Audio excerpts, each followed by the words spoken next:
Assalamualaikum warahmatullahi wabarakatuh. Perkenalkan, saya Naila Sahara Adelia dengan NIM H0712310117. Pada video kali ini, saya akan mempresentasikan hasil laporan saya yang berjudul Penerapan Visualisasi Data pada Dataset Film Pixar menggunakan Tableau.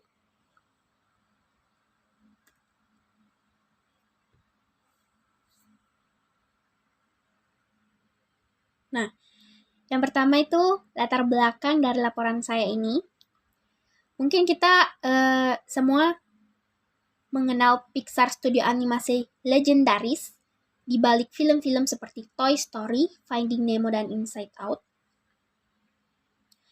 Tapi tahu tidak, kalau kesuksesan film-film tersebut tidak hanya berasal dari alur cerita yang kuat dan animasi yang memukau, tetapi juga dari pemanfaatan analisis data yang cerdas.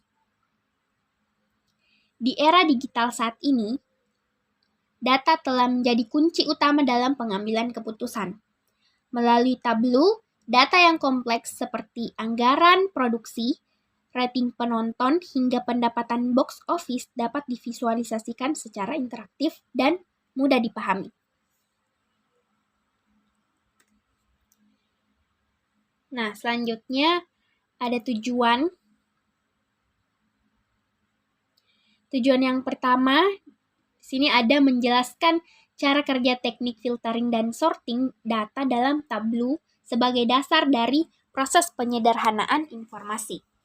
Tujuan yang kedua yaitu mengidentifikasi cara menyusun data secara logis dan sistematis menggunakan grup dan hierarki serta manfaatnya dalam membuat data lebih terstruktur. Tujuan yang ketiga yaitu menganalisis perbedaan penggunaan discrete dan continuous date dalam membedah tren waktu dan kronologi perilisan film. Tujuan yang keempat yaitu mengeksplorasi penggunaan multiple measures dalam satu visualisasi untuk membandingkan dua aspek film secara langsung dan simultan. Tujuan yang kelima yaitu menilai korelasi antara variabel numerik seperti budget, box office, dan rating melalui scatter plot untuk menemukan hubungan atau anomali dalam data.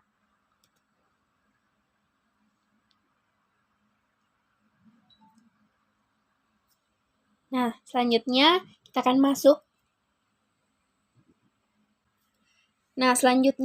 akan masuk ke pembahasan. Jadi, di sini saya akan membahas 5 materi. Adapun untuk materi yang pertama, ada simplifying dan sorting, atau penyederhanaan dan pengurutan data. Kita mulai dari simplifying. Penyederhanaan data atau simplifying adalah teknik yang bertujuan untuk mempersempit fokus analisis dengan hanya menampilkan subset data yang relevan terhadap kebutuhan analisis.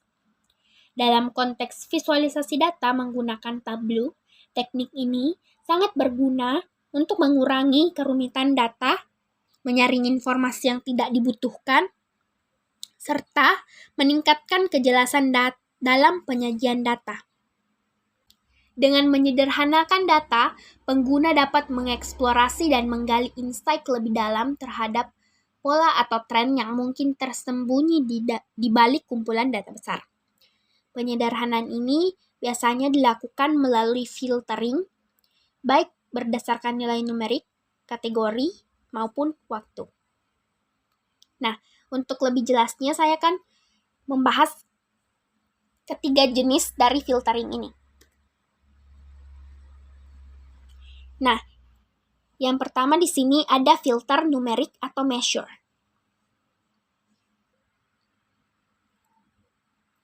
Filter jenis ini digunakan untuk menyaring data berdasarkan nilai angka atau numerik, seperti pendapatan, anggaran, skor, atau jumlah unit. Teknik ini sangat berguna ketika ingin menampilkan hanya data yang melampaui ambang batas tertentu. Misalnya, hanya menampilkan film dengan pendapatan box office di atas 500 juta US dollar. Hal ini memungkinkan fokus hanya pada item-item yang paling signifikan secara finansial atau performa.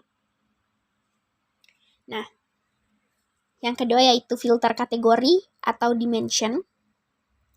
Berbeda dengan filter numerik, filter ini digunakan untuk menyaring data berdasarkan atribut kategorikal atau kualitatif, seperti rating film, genre, negara produksi, atau status rilis.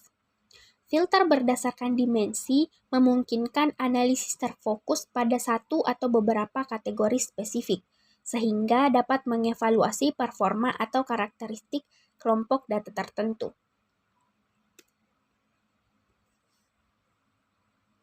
Nah, setelah membahas konsep dasar filter kategori, saya akan melanjutkan dengan sebuah contoh soal untuk memperjelas penerapan filter kategori ini dalam Tableau. Di sini ada satu contoh soal dari filter kategori. Adapun soalnya yaitu seorang analis ingin melihat performa box office hanya untuk film dengan rating PG. Buat visualisasi yang menampilkan film-film dari rating tersebut beserta nilai box office-nya. Jadi, kita diminta untuk membuat visualisasi yang nantinya akan menampilkan film-film dari rating PG beserta nilai box office-nya. Jadi di sini pertama kita akan filter berdasarkan rating. Jadi kita akan drag film rating ini ke filters. Terus kita centang atau pilih hanya PG saja. Lalu di sini kita klik OK. Nah, setelah itu kita akan membuat visualisasi performa box office-nya. Dengan cara kita drag film ini ke bagian rows. Lalu kita drag bagian field box office worldwide ke bagian columns. Nah, nantinya akan terbentuk bar chart secara otomatis seperti ini.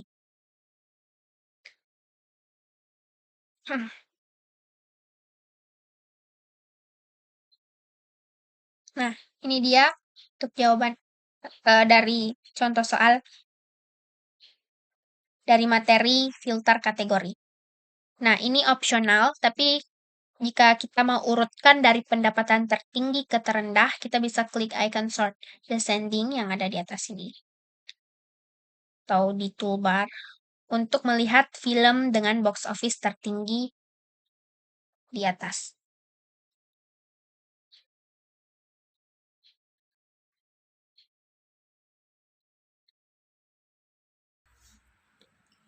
Nah, jadi ini hasil visualisasi. Kita akan melihat bar chart berisi film-film yang berating PG dan nilai box. Di sini ada nilai box office worldwide-nya. Masing-masing dari film yang ada di sini. Penjelasan singkat dari contoh soal dari materi filter kategori ini. Setelah memahami penerapan filter kategori melalui contoh soal yang ada, kita dapat melihat bagaimana penyaringan berdasarkan atribut non-numerik dapat membantu fokus pada data tertentu yang relevan. Nah, selanjutnya, saya akan membahas jenis filter lainnya yang tak kalah penting, yaitu creating depth filter. Nah, filter ini digunakan untuk membatasi data dalam rentang waktu tertentu. Ini sangat penting ketika melakukan analisis tren, membandingkan performa antar tahun atau fokus pada periode waktu tertentu. Misalnya, sebelum dan sesudah pandemi. Nah, filter ini bisa sangat fleksibel. bisa berdasarkan tahun, bulan, hari, atau bahkan rentang waktu khusus.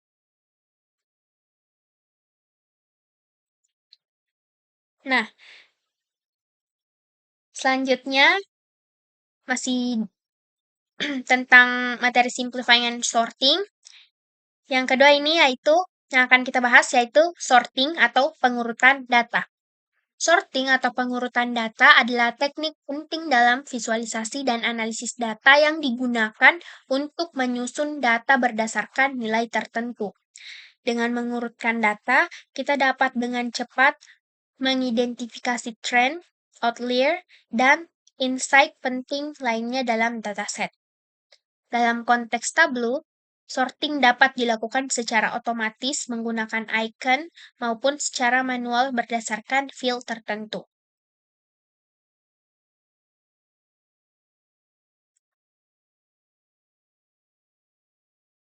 Nah, di sini ada 4 jenis sorting yang akan saya bahas. Yang pertama yaitu sort data on an axis atau mengurutkan data pada sumbu. Jenis pengurutan ini digunakan ketika kita ingin menyusun item dalam visualisasi. Misalnya bar chart. Berdasarkan nilai numerik di sumbu, baik dari yang tertinggi ke terendah maupun dari yang terendah ke tertinggi, sorting ini sangat berguna untuk menampilkan perbandingan secara visual dan memudahkan identifikasi data tertinggi atau terendah secara langsung. Nah, jenis yang kedua yaitu sort specific fields in the vis, atau mengurutkan field tertentu dalam visualisasi. Fitur ini memungkinkan pengguna mengurutkan data berdasarkan nilai dari field tertentu langsung di tampilan visualisasi. Sorting bisa dilakukan secara ascending atau menaik, atau descending atau yang berarti menurun, berdasarkan nilai numerik atau kategori. Nah, untuk jenis yang ketiga yaitu ada sort data using the toolbar atau mengurutkan data menggunakan toolbar. Fitur ini digunakan untuk mengurutkan visualisasi dengan cepat menggunakan icon sort. Ada ascending atau descending yang ada di toolbar Tableau. Ini adalah cara cepat tanpa harus klik kanan pada field. Nah, jenis yang terakhir itu ada nested sort atau pengurutan bertingkat. Nested sort ini digunakan ketika kita ingin mengurutkan data dalam beberapa tingkatan hierarki. Misalnya, kita memiliki kategori utama seperti film rating. Dan dalam masing-masing kategori tersebut, kita ingin mengurutkan film berdasarkan box office worldwide. Nah, teknik ini memungkinkan pengguna melihat data secara lebih terstruktur, dimulai dari level kategori sampai ke detail granular.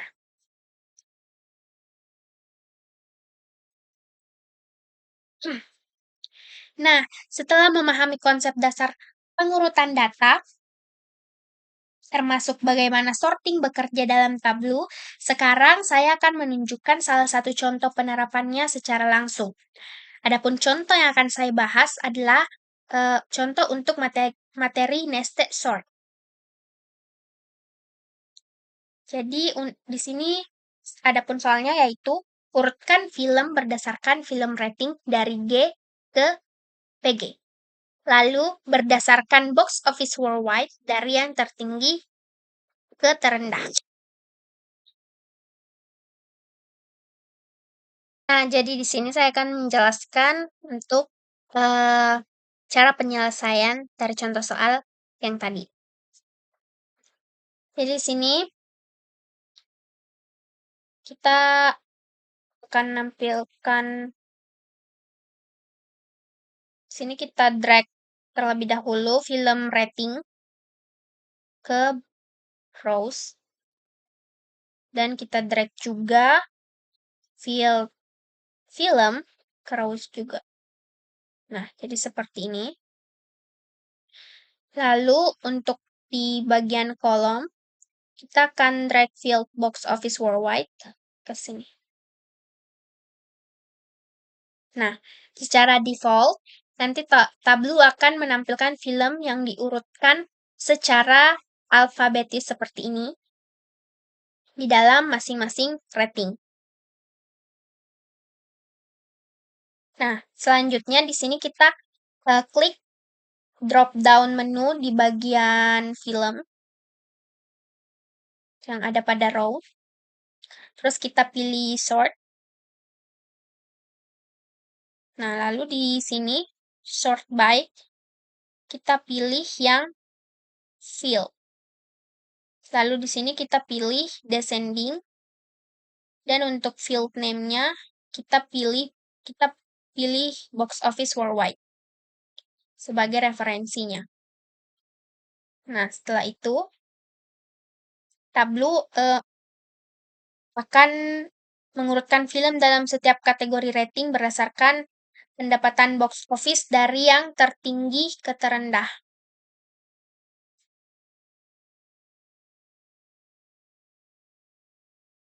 Nah, jadi nested sort ini sangat membantu dalam membandingkan performa film dalam kategori tertentu secara lebih mendalam. Misalnya di contoh soal ini. Jadi di sini bisa dilihat di film yang ratingnya G, Toy Story 4 merupakan film yang memiliki box office worldwide yang tertinggi. Dan untuk yang terendah itu ada A Bug's Life. Sedangkan untuk di rating PG itu ada Inside Out 2 sebagai box office worldwide yang tertinggi. Sedangkan untuk yang terendahnya itu ada Elemental. Mungkin itu dia tadi penjelasan langkah-langkah untuk penyelesaian contoh soal dari materi nested short ini. Selanjutnya, kita akan membahas materi yang kedua, yaitu organizing your data atau pengorganisasian data. Pengorganisasian data ini merupakan langkah penting dalam proses analisis karena memungkinkan untuk menyusun data secara lebih terstruktur, logis, dan mudah dipahami dalam tabel. Terdapat dua teknik utama dalam pengorganisasian data di tabel, yaitu group dan hierarki. Keduanya itu sangat berguna dalam menyederhanakan tampilan data dan membantu pengguna menganalisis hubungan antara elemen-elemen data secara lebih intuitif. Sini yang akan dibahas, yang pertama itu group atau pengelompokan data. Teknik grouping digunakan untuk menggabungkan beberapa nilai dari sebuah dimensi ke dalam satu kategori baru. Ini sangat membantu ketika terdapat banyak nilai kategori yang sebenarnya memiliki kesamaan konteks atau makna sehingga dapat disatukan untuk keperluan analisis. Contoh yang umum termasuk mengelompokkan beberapa film ke dalam satu seri atau menggabungkan beberapa negara ke dalam satu wilayah. Nah, teknik yang kedua itu hierarki. Hierarki merupakan struktur bertingkat yang memungkinkan pengguna untuk mengeksplorasi data dari level yang lebih umum ke level yang lebih detail. Atau sebaliknya, drill down dan drill up. Hierarki sangat berguna dalam visualisasi interaktif karena memudahkan pengguna berpindah antar level analisis tanpa membuat worksheet baru. Adapun untuk contoh hierarki umum, misalnya kontinen berhierarki dengan negara dan kota. Atau dalam kasus film, itu film rating berhierarki dengan tahun rilis dan juga judul film. Di sini saya punya contoh soal dari materi hierarki. Adapun soalnya yaitu seorang manajer studio ingin menganalisis performa film Pixar berdasarkan rating usia penonton, tahun rilis, dan judul film. Jadi, kita diminta untuk membuat sebuah hierarki dengan urutan film rating, release year, lalu film. Lalu akan dibuatkan visualisasi yang memungkinkan user melakukan drill down dari rating ke tahun rilis, lalu ke judul film untuk melihat pendapatan box office. Nah, jadi untuk langkah penyelesaiannya, di sini di panel data,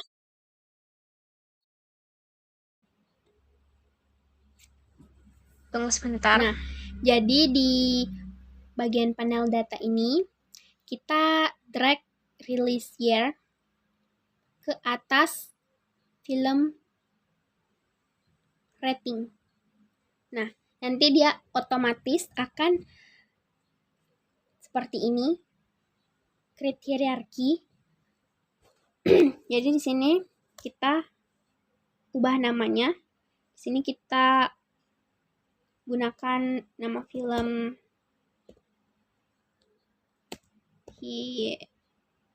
hierarchy. Kita klik oke. Nah, karena baru 2 di sini, kita jangan lupa untuk drag juga release film di sini, film ke bawah release year. Nah, jadi hasilnya akan seperti ini. Jadi film rating berada paling atas, terus di tengah itu ada release year, dan yang paling bawah itu ada field film. Nah, kita di sini menggunakan film hierarki ini sebagai rows. Jadi kita geser ini ke bagian rows. Maaf, salah. Ini kita drag hasil hierarki kita tadi ke bagian rows.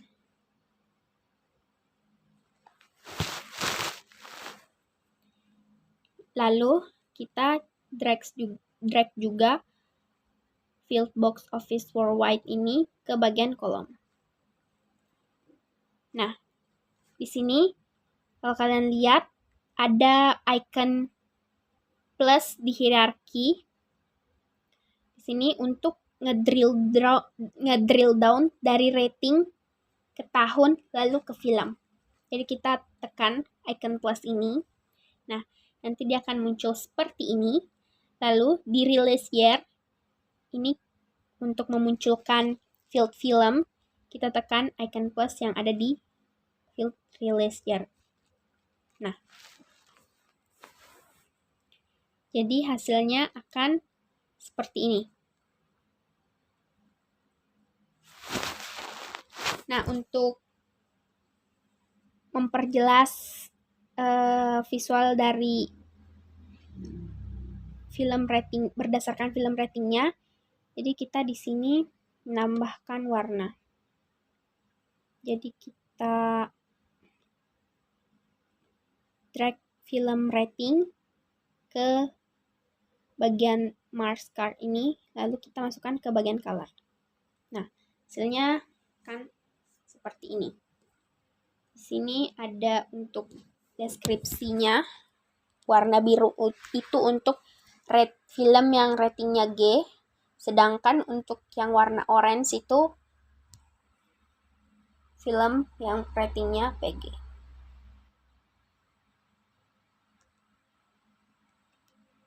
Kita membahas contoh soal dari materi hierarki tadi. Selanjutnya, kita akan membahas materi yang ketiga, yaitu slicing your data atau pemotongan data. Slicing data merupakan teknik penting dalam analisis data yang bertujuan untuk melihat data dari sudut pandang tertentu atau dalam potongan-potongan yang lebih spesifik. Tableau menyediakan 2 jenis pemrosesan tanggal. Yang pertama itu ada discrete date atau tanggal discrete. Tanggal discrete ini digunakan ketika kita ingin menampilkan data dalam bentuk kategori waktu yang terpisah dan tidak saling terhubung, seperti per tahun, per bulan, atau per kuartal secara individual. Misalnya, Jika kita ingin melihat jumlah film yang dirilis setiap tahun sebagai kategori terpisah, kita menggunakan tanggal diskrit. Dan adapun jenis data ini itu ditandai dengan warna biru pada eksis di tabel. Nah, jenis yang kedua itu ada continuous date atau tanggal kontinu.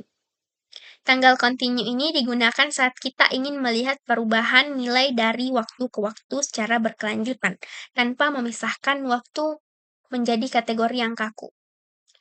Tipe ini sangat cocok untuk memvisualisasikan tren dalam data, seperti pertumbuhan pendapatan, box office, atau jumlah pengguna dari waktu ke waktu. Aksis waktu akan ditampilkan secara linier dan tidak terputus. Adapun jenis data ini ditandai dengan warna hijau pada eksis. Membahas tadi tentang konsep dasar dari continuous date, di sini saya punya contoh soal, yaitu kita diminta untuk membuat line chart pendapatan kumulatif box office per tahun. Nah, adapun untuk langkah penyelesaiannya, di sini kita drag release date ke bagian kolom. Dan di sini kita buat dia jadi continuous. Nah, sebagai continuous atau green begini. Lalu selanjutnya untuk bagian row kita isi dengan field box office worldwide. Lalu di sini di menu drop down-nya kita pilih, lalu di bagian quick table calculation ini kita pilih running total. Nah, hasilnya garis naik menunjukkan adanya pertumbuhan pendapatan.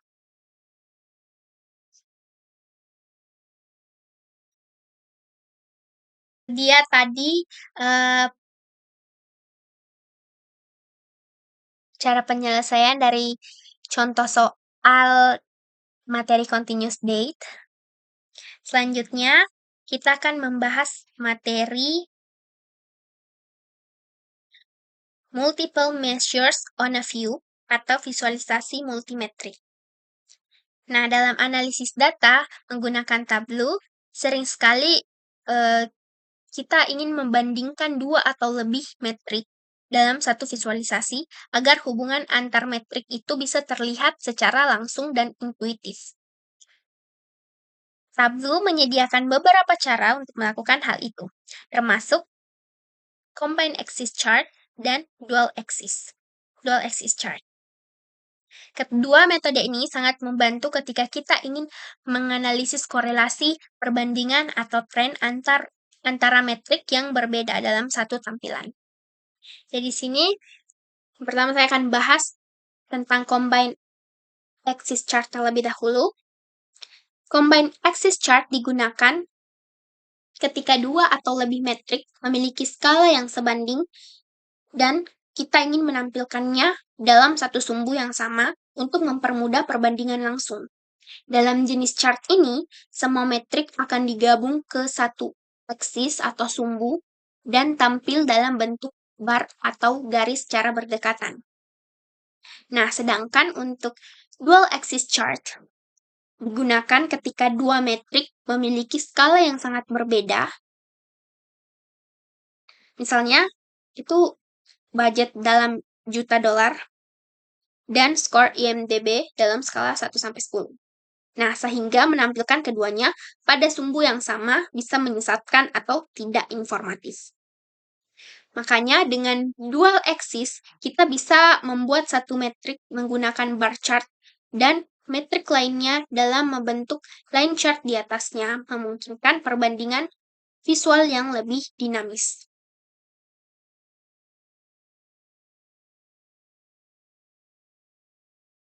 Punya contoh soal untuk materi dual axis chart. Sini kita diminta untuk menampilkan budget dalam bentuk bar dan IMDb score dalam bentuk line dalam satu chart.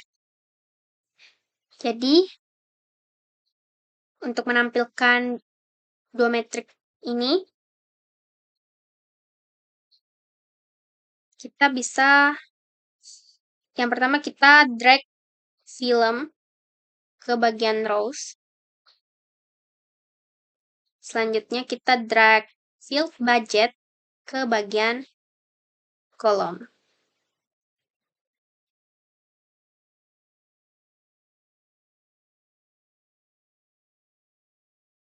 Nah,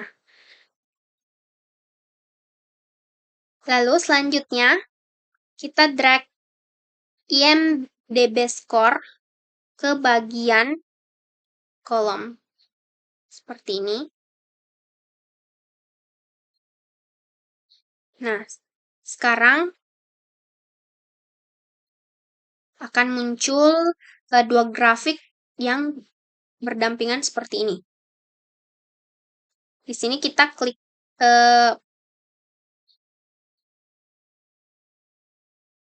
di sini pada IMDb score. Kita klik kanan, lalu kita pilih dual axis. Nah, tampilannya kan berubah seperti ini. Lalu kita ubah tipe grafik budget ke bar. Di sini.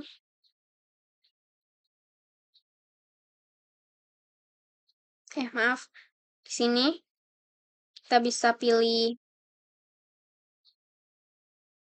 jadi bar. Jadi field budget ini kita ubah jadi bar seperti ini. Lalu selanjutnya untuk IMDb score kita ubah menjadi line. Nah, seperti ini. Itu cara ubahnya tadi kita klik di bagian marker seperti ini ya.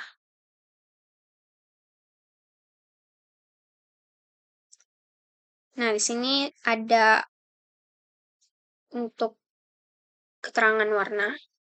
Orange itu berarti dia budget, sedangkan yang merah ini itu dia IMDb score. Nah,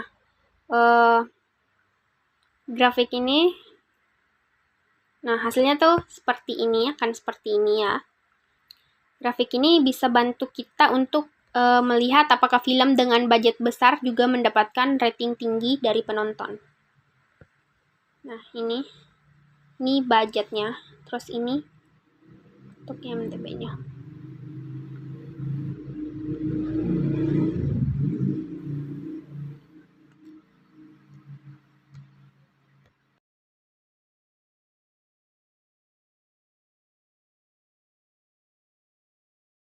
Nah, selanjutnya,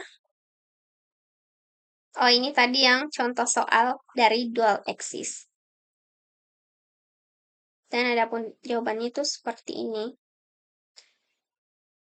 Nah, baik, selanjutnya kita akan masuk ke materi yang terakhir, yaitu scatter plot atau hubungan antar variabel numerik. Scatter plot itu digunakan untuk memetakan dua variabel numerik dalam satu bidang koordinat pada koordinat 1 pada sumbu X dan satu lagi pada sumbu Y. Setiap titik mewakili satu entitas, misalnya satu film, dengan posisi X dan Y-nya itu berdasarkan nilai dari dua variabel tersebut. Adapun untuk contoh penerapannya, itu di budget versus box office. Kita bisa menilai apakah ada hubungan antara besar anggaran dengan keberhasilan film secara komersial.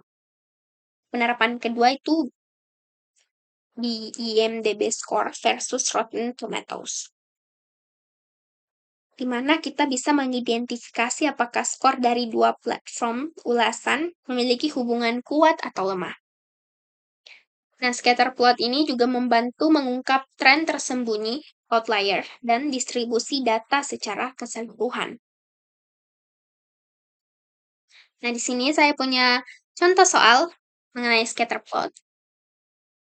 Adapun untuk soalnya yaitu kita diminta untuk melakukan analisis hubungan antara budget dan box office worldwide menggunakan scatter plot. Dan kita juga diminta untuk menjelaskan pola umum. Ini berdasarkan hasilnya nanti, kita akan diminta untuk menjelaskan pola umum dan memberikan contoh outlier-nya serta menyimpulkan apakah semakin besar budget menjamin kesuksesan sebuah film.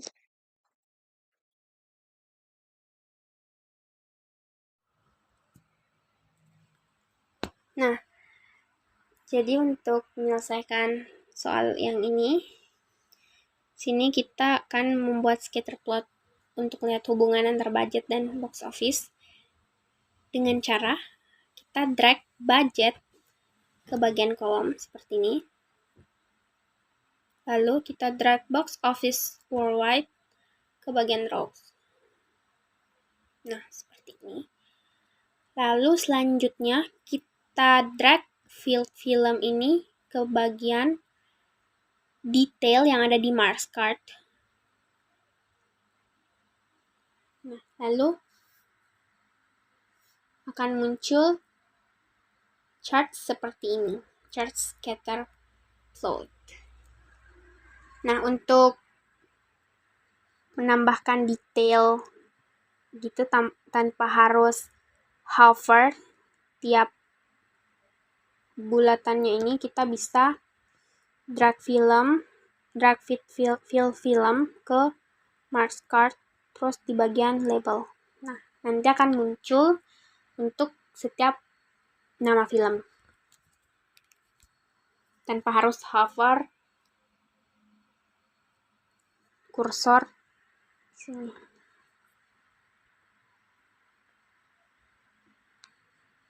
Nah, ini dia untuk analisis hubungan antara budget dan box office worldwide menggunakan scatter plot.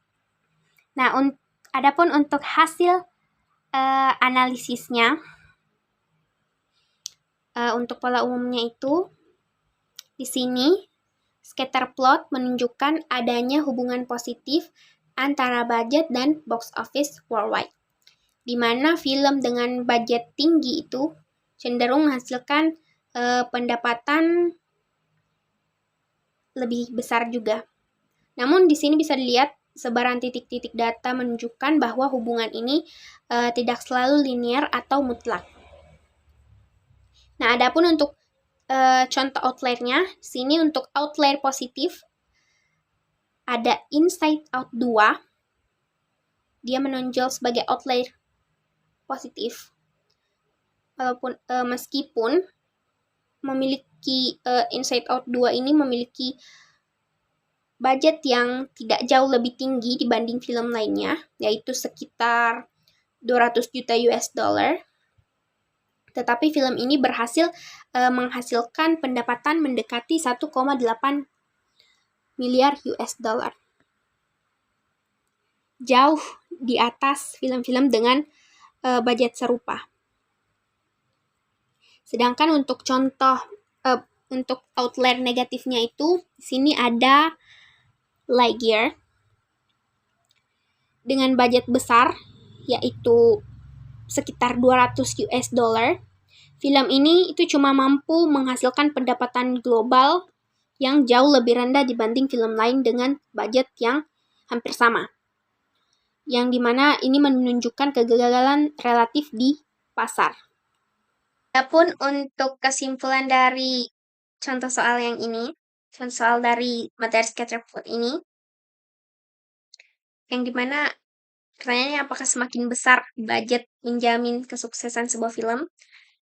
Jawabannya itu meskipun terdapat kecenderungan bahwa budget yang lebih besar itu dapat meningkatkan potensi pendapatan, tetapi hal ini itu tidak selalu menjamin kesuksesan. Film seperti Inside Out 2 menunjukkan efektivitas penggunaan budget tinggi dengan hasil yang luar biasa. Sedangkan di sini ada film Lightyear yang dimana dia menunjukkan bahwa faktor lain seperti alur cerita, pemasaran, dan penerimaan publik sangat berpengaruh. Nah, dengan demikian juga Strategi produksi dan promosi tetap memegang peran penting selain dari sekadar alokasi anggaran.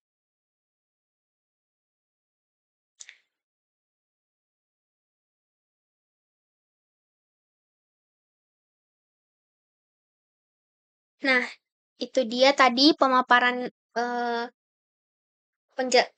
pembahasan atau pemaparan materi dari saya. Selanjutnya di sini saya akan membacakan kesimpulan. Berdasarkan seluruh analisis yang telah dilakukan, dapat disimpulkan bahwa pemanfaatan Tableau dalam visualisasi data film Pixar sangat membantu dalam mengungkap pola dan hubungan antar variabel. Teknik seperti filtering, sorting, grouping, penggunaan hierarki, analisis waktu, serta scatter plot mampu memberikan gambaran yang lebih mendalam dan bermakna. Selain itu, Tableau juga meningkatkan efektivitas analisis baik secara teknis maupun konseptual. Dengan demikian, kemampuan visualisasi data ini diharapkan dapat terus dikembangkan dan diterapkan dalam berbagai konteks analisis lainnya di masa depan.